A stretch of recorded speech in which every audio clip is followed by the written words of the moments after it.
NCERT science class 8 coal and petroleum module 5। Hello friends, हमने पिछले module के अंदर रिफाइनिंग ऑफ पेट्रोलियम को डिटेल में पढ़ा था। हमें पूरी उम्मीद है कि आपने उस मॉड्यूल की एक्सरसाइज को लिखकर सॉल्व किया होगा। चलिए आज नेक्स्ट टॉपिक पढ़ते हैं, पेट्रोकेमिकल्स। कौन सा टॉपिक है? पेट्रोकेमिकल्स। हमें पेट्रोलियम और नेचुरल गैस से बहुत सारे यूजफुल सब्सटेंसेस मिलते हैं, उन्हें हम पेट्रोकेमिकल्स कहते हैं। ये पेट्रोकेमिकल्स हमें synthetic fibres, polythene, synthetic rubber, plastic, perfumes, dyes, drugs यानी मेडिसिन के अंदर, एक्सप्लोजिव के अंदर यूज किया जाता है। इसके बहुत सारे कमर्शियल इंपॉर्टेंस होने की वजह से पेट्रोलियम को कई बार हम ब्लैक गोल्ड भी कहते हैं। आपने देखा, पेट्रोलियम का इस्तेमाल हम बहुत जगह करते हैं। इसकी इंपॉर्टेंस की वजह से पेट्रोलियम को क्या बोलते हैं? Black gold. तो क्या समझे हम अभी? What are petrochemicals? Many useful substances which are obtained from petroleum and natural gas are called petrochemicals. These petrochemicals are used in the manufacture of synthetic fibers. Synthetic fibers के examples है polyester, nylon, etc.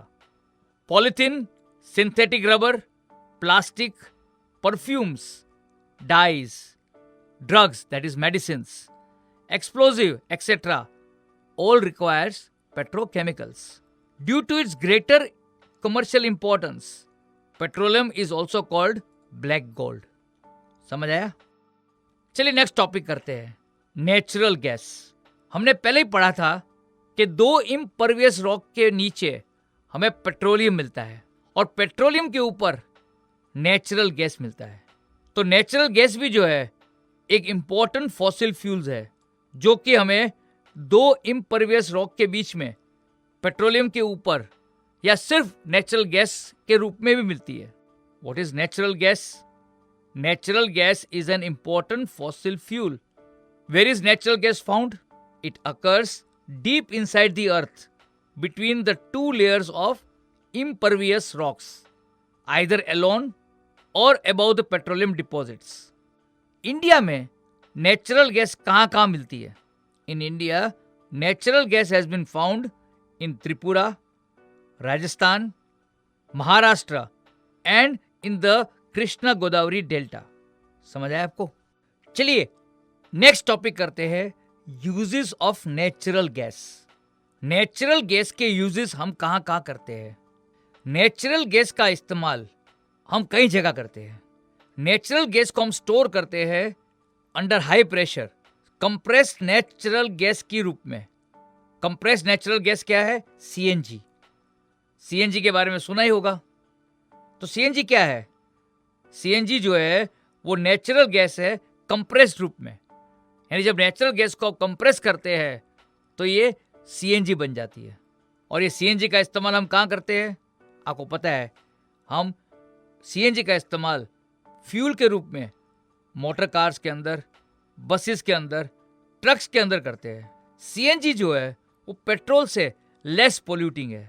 इसको हम clean fuel इसलिए कहते हैं कि जब ये जलती है तो ये कोई ऐश प्रोड्यूस नहीं करती, राख प्रोड्यूस नहीं करती, सिर्फ कार्बन डाइऑक्साइड और वाटर वेपर देती है।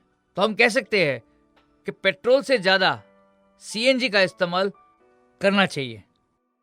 तो समझते दोबारा कि what is compressed natural gas CNG. Natural gas is stored under high pressure as compressed natural gas CNG. CNG is used as a fuel in motor cars, buses, trucks because it is less polluting. It's a clean fuel because it only produces carbon dioxide and water vapor and produces no ash on burning. 2. CNG का इस्तेमाल power plants के अंदर power generation में होता है।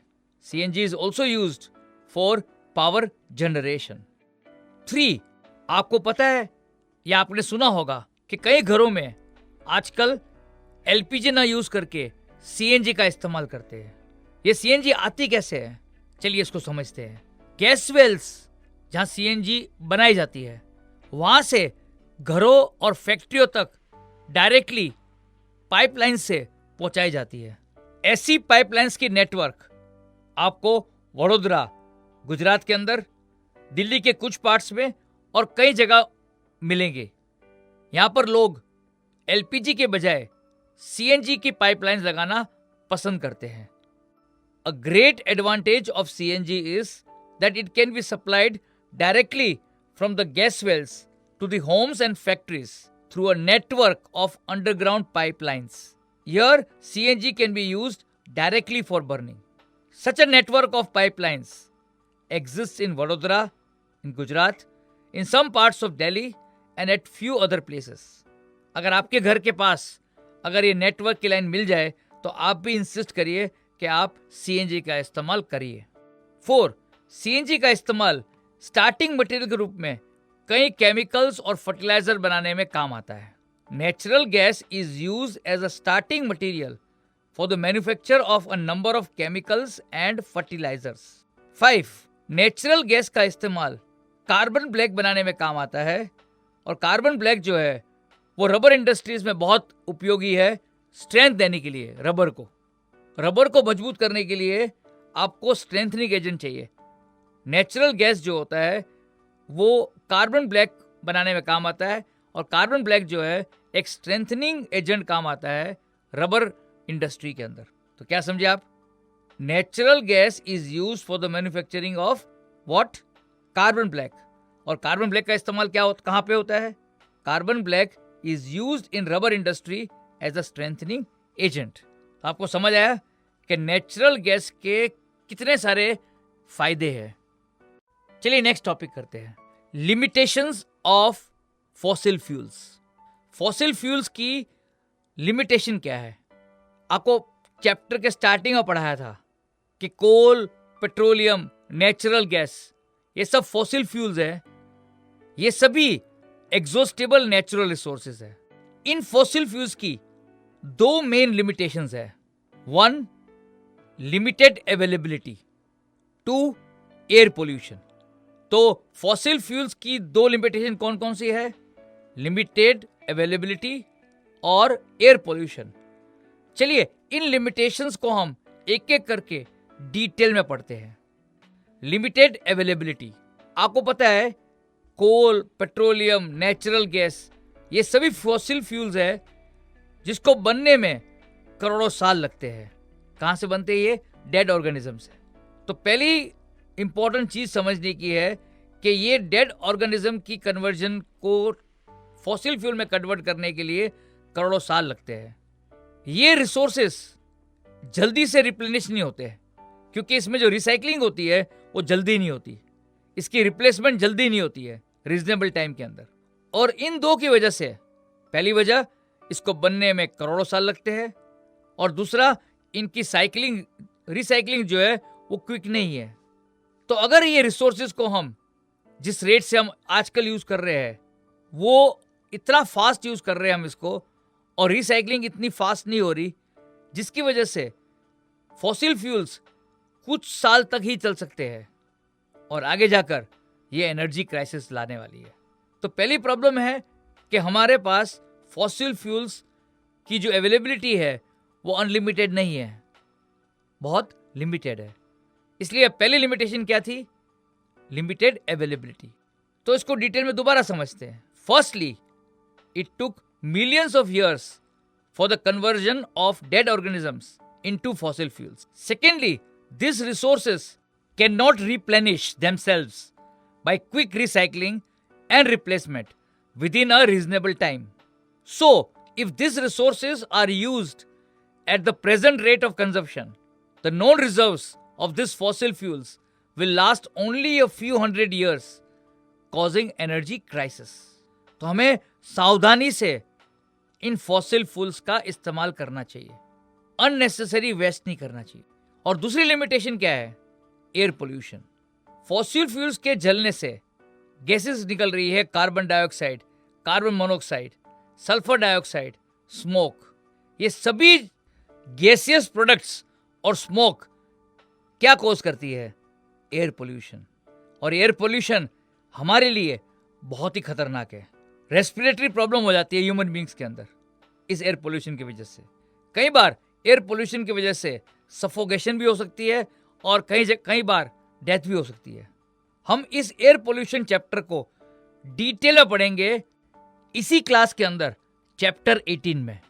But आपको यहां पता चलना चाहिए कि जो सेकेंड लिमिटेशन है वो क्या है? Air pollution. The burning of fossil fuels produces gases like carbon dioxide, carbon monoxide, sulfur dioxide, and smoke. This gaseous product and smoke cause air pollution. Air pollution leads to respiratory problems in human beings. It causes suffocation and may even cause death. समझ आया आपको कि air pollution हमारे लिए कितनी गंभीर समस्या है? चलिए नेक्स्ट टॉपिक करते हैं, conservation of fossil fuels. Conservation का मतलब क्या होता है? कोई भी रिसोर्स को हम वाइजली और केयरफुली यूज करें उसे हम बोलते हैं कंजर्वेशन। तो हमें फॉसिल फ्यूल्स को भी कंजर्वेशन कैटेगरी में डालना चाहिए क्योंकि इसकी अवेलेबिलिटी भी लिमिटेड है। Conservation is a wise and careful use of resources. We need to conserve the fossil fuels keeping in mind their limited availability. तो हमें क्या करना चाहिए फॉसिल फ्यूल्स के कंजर्वेशन के लिए? 1, हमें अपने फॉसिल फ्यूल्स का यूज कम करना चाहिए और वही करना चाहिए जहां एब्सोल्युटली जरूरी है। We should reduce the use of fossil fuels and use this fuels only when absolutely necessary. 2, आपको पता है wind energy, solar energy, hydro electric energy, ये सभी एनर्जीज जो है रिन्यूएबल सोर्स ऑफ एनर्जी है। ये कभी ना खत्म होने वाले एनर्जी सोर्सेस है, उसका इस्तेमाल ज्यादा करना चाहिए। We should encourage the use of renewable sources of energy like wind energy, solar energy and hydro energy to meet our energy needs. और थर्ड, हमें वो मशीन इस्तेमाल करने चाहिए जो मोर फ्यूल एफिशिएंट हो। अगर आप पुरानी गाड़ी इस्तेमाल करते हो तो इन मशीनों में फ्यूल जो होता है वो ज्यादा खर्च होता है। तो we should use more fuel efficient machines. Do you know India के अंदर petroleum conservation research association PCRA है, उन्होंने कुछ गाइडलाइंस दी है पेट्रोल, डीजल और CNG को कैसे बचाया जाए। 1, जब भी आप कोई व्हीकल चला रहे हो उसको कांस्टेंट और मॉडरेट स्पीड में चलाना चाहिए जितना हो सके। 2, जब भी कोई ट्रैफिक लाइट आए या ऐसी जगह पे जहां आपने गाड़ी रोकनी है वहां पे अपने इंजन का स्विच ऑफ कर दीजिए। 3, अपनी व्हीकल्स की टाइमली सर्विसेज करनी चाहिए ताकि उसका रेगुलर मेंटेनेंस होता रहे। तो क्या समझे आप? Drive at a constant and moderate speed as far as possible. 2, switch off the engine at traffic lights or at a place where you have to wait. 3, ensure regular maintenance of vehicles. तो friends, हमें पूरी उम्मीद है कि आपको इस module के सारे कंसेप्ट्स अच्छे से समझ आ गए होंगे। तो चलिए हम इस मॉड्यूल के कंसेप्ट्स को क्विकली रिवाइज करते हैं। 1, what are petrochemicals? Many useful substances which are obtained from petroleum and natural gas are called petrochemicals. 2, where is natural gas found? Natural gas is an important fossil fuel which occurs deep inside the earth between the two layers of impervious rocks. 3. What is CNG? Where it is used? Natural gas is stored under high pressure as compressed natural gas, CNG. CNG is used as a fuel in motor cars, buses, trucks, etc. 4. CNG can be supplied directly from the gas wells to the homes and factories through a network of underground pipelines to be used directly for burning. 5. What are the two main limitations of fossil fuels? The two main limitations of fossil fuels are: number 1, limited availability; number 2, air pollution. 6. Why we need to conserve the fossil fuels? We need to conserve the fossil fuels keeping in mind their limited availability. तो friends, चलिए अब हम इस module की exercise को लिखकर solve करते हैं। हमें पूरी उम्मीद है कि इस मॉड्यूल की एक्सरसाइज के हर क्वेश्चन का आंसर आप करेक्टली, इजीली, कॉन्फिडेंटली और बिना क्रैमिंग किए हुए अपने वर्ड्स में लिख पाओगे। तो चलिए इस मॉड्यूल की एक्सरसाइज को हम लिखकर सॉल्व करते हैं।